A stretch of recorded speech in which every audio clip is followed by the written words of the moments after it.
Low tax, high wage, and high growth. That's all we've heard this week from Liz Truss recently on Friday after sacking Kwasi Kwarteng. Good morning, good afternoon, good evening from wherever you're watching this video. Hi, welcome to Keeping Current with Lua, and my name is Lua. And I always give you guys a video on a Saturday of what the past week's events have been. We've had a very hectic and turbulent week in the UK in the political front. I have done a few videos now, one on the mini budget, my reaction, my take, and my predictions, which unfortunately have come to pass. So let's start with this very sad story.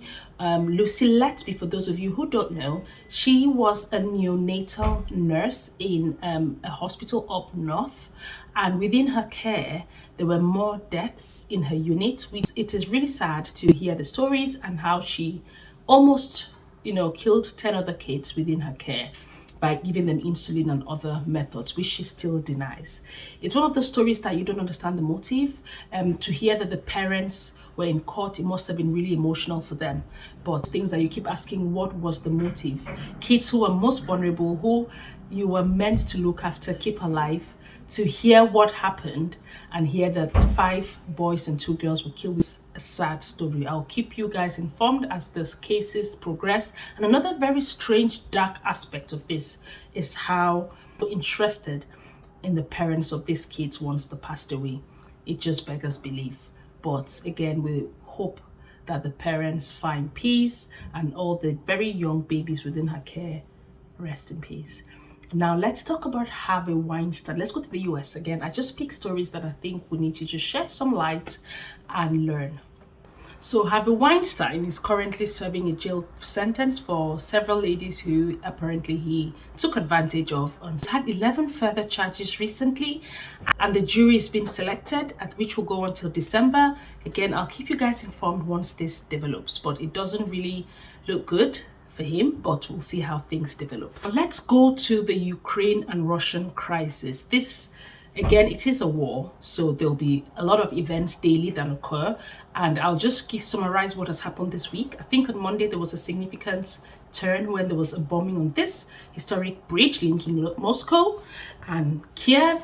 19 people were killed in this bombing. NATO as well have pledged their support to Ukraine with the crisis, with things like anti-air strikes. Of course, it's a developing story, and every time we switch on the news, there's always one attack after the next.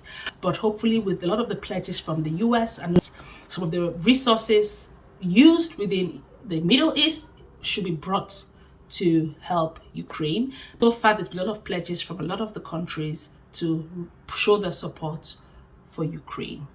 There is some positive news. I want to call it positive in the UK. Unemployment rates have been the lowest they've been in 50 years. It's dropped to 3.5% in the UK. There's 2 things to this.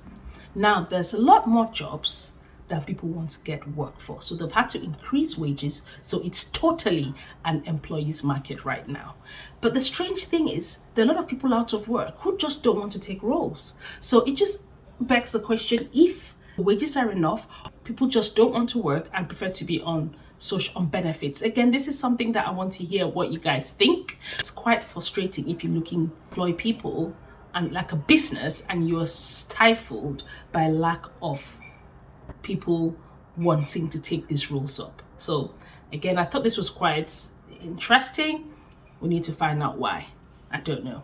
In other things in the UK on the state of affairs, right? I remember now a month ago when Kwasi Kwarteng was appointed as the new Chancellor of the Exchequer to deliver us a fiscal budget, which was meant to be in December and was brought forward to the end of October. So we have 2 weeks for that to happen. He started with a mini budget, which had a lot of backlash. It brought a lot of controversy. The mini budget itself really was to reduce tax, to incentivize more investment in the economy and grow it. In a summary, I have a separate video which I'm going to link up there on the mini budget. One thing that stood out was the fact that he looked to abolish the 45p rate on high earners to 40p. After all the negative press, this was U-turned a week ago, and they all said they are a government that listens, and we were glad. But that was not it.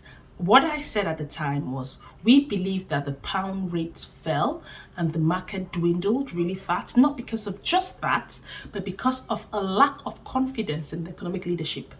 And that was so clear that Liz Truss, after promising that things were looking good, and Kwasi Kwarteng was actually in the US attending an IMF summit, and his trip was cut short. Now, my thought was, why didn't they just leave him to at least finish his trip while he was there? Why bring this man back to sack him?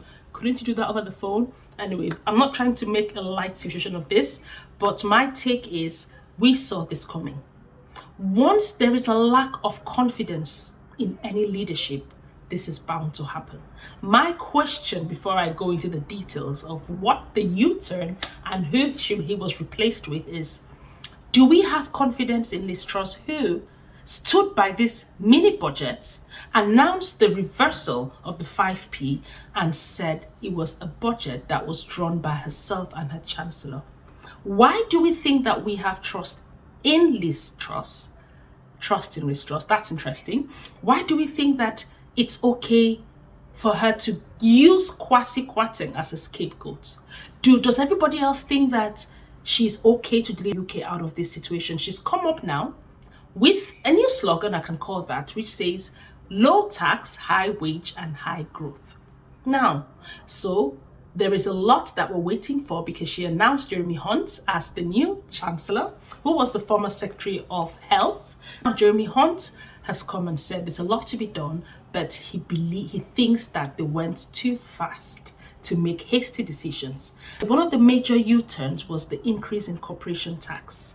Like ever, I want to know what your opinions are. There's a lot that has happened throughout the political fair. To help stabilize the markets, like we all heard, that the Bank of England had to buy bonds to stabilize the market. That ended on Friday, and they've said clearly that it is the responsibility of the government to stabilize things, not the banks. They've done what they had to do, and now we've got less than 2 weeks for the 31st for a new fiscal budget to be announced. And Liz Truss said what she was appointed to do was to deliver a country with more growth prospects and stabilize the economy. But in the meantime, we are hoping that Jeremy Hunt can do the undoable. And the question I want to ask before I go is, do you have trust in Liz Truss after what has happened? Do you think that she's gone for the weaker link? Do you think that she's fired Kwasi Kwarteng as a way for her to keep power and keep her position? That's what I personally think. I think that the honorable thing to do is to step down, because there is no trust even within your MPs of you taking leadership. I'd really like to hear what your opinion is, what your opinions are, and what you predict the next week to look like. This is just a summary of the week's events, but there's a lot that we're waiting to hear as the days progress. So they have a big job to make sure that things stabilize. A few weeks ago, let's flash back to when this mini budget was announced. She said she stuck by it and she trusted Kwasi Kwarteng. When things got turbulent and the noise was really louder, she said they are a government that listens, and they've decided to reverse the 5p tax rate. And I said it. I said it was not about the 5p. It was about the fact that there was no trust in economic leadership. I did not say the political leadership. And that's why it felt easier for her to get rid of Kwasi Kwarteng when things went pear-shaped. U-turn is an increase in the corporation tax, which will raise about 80 billion, which will go down as a down payment to fuel the next fiscal budget and get the economy into a much more stable state. That's what she's promised, and we cannot wait to see how things go. We're not being negative, we're just trying to be realistic, because we've seen this happen. So let's see how the next few weeks go. Tell me what you think. What are your predictions? What do you expect that will be different? I have my take, and I think that to stay noble and to stay respected, I feel like Liz Truss needs to step down, because there's no trust. She's just picked the weaker link to save her face. I don't know everything, and I rely on you guys to tell me exactly what you think. Right, we'll keep you guys posted for next week.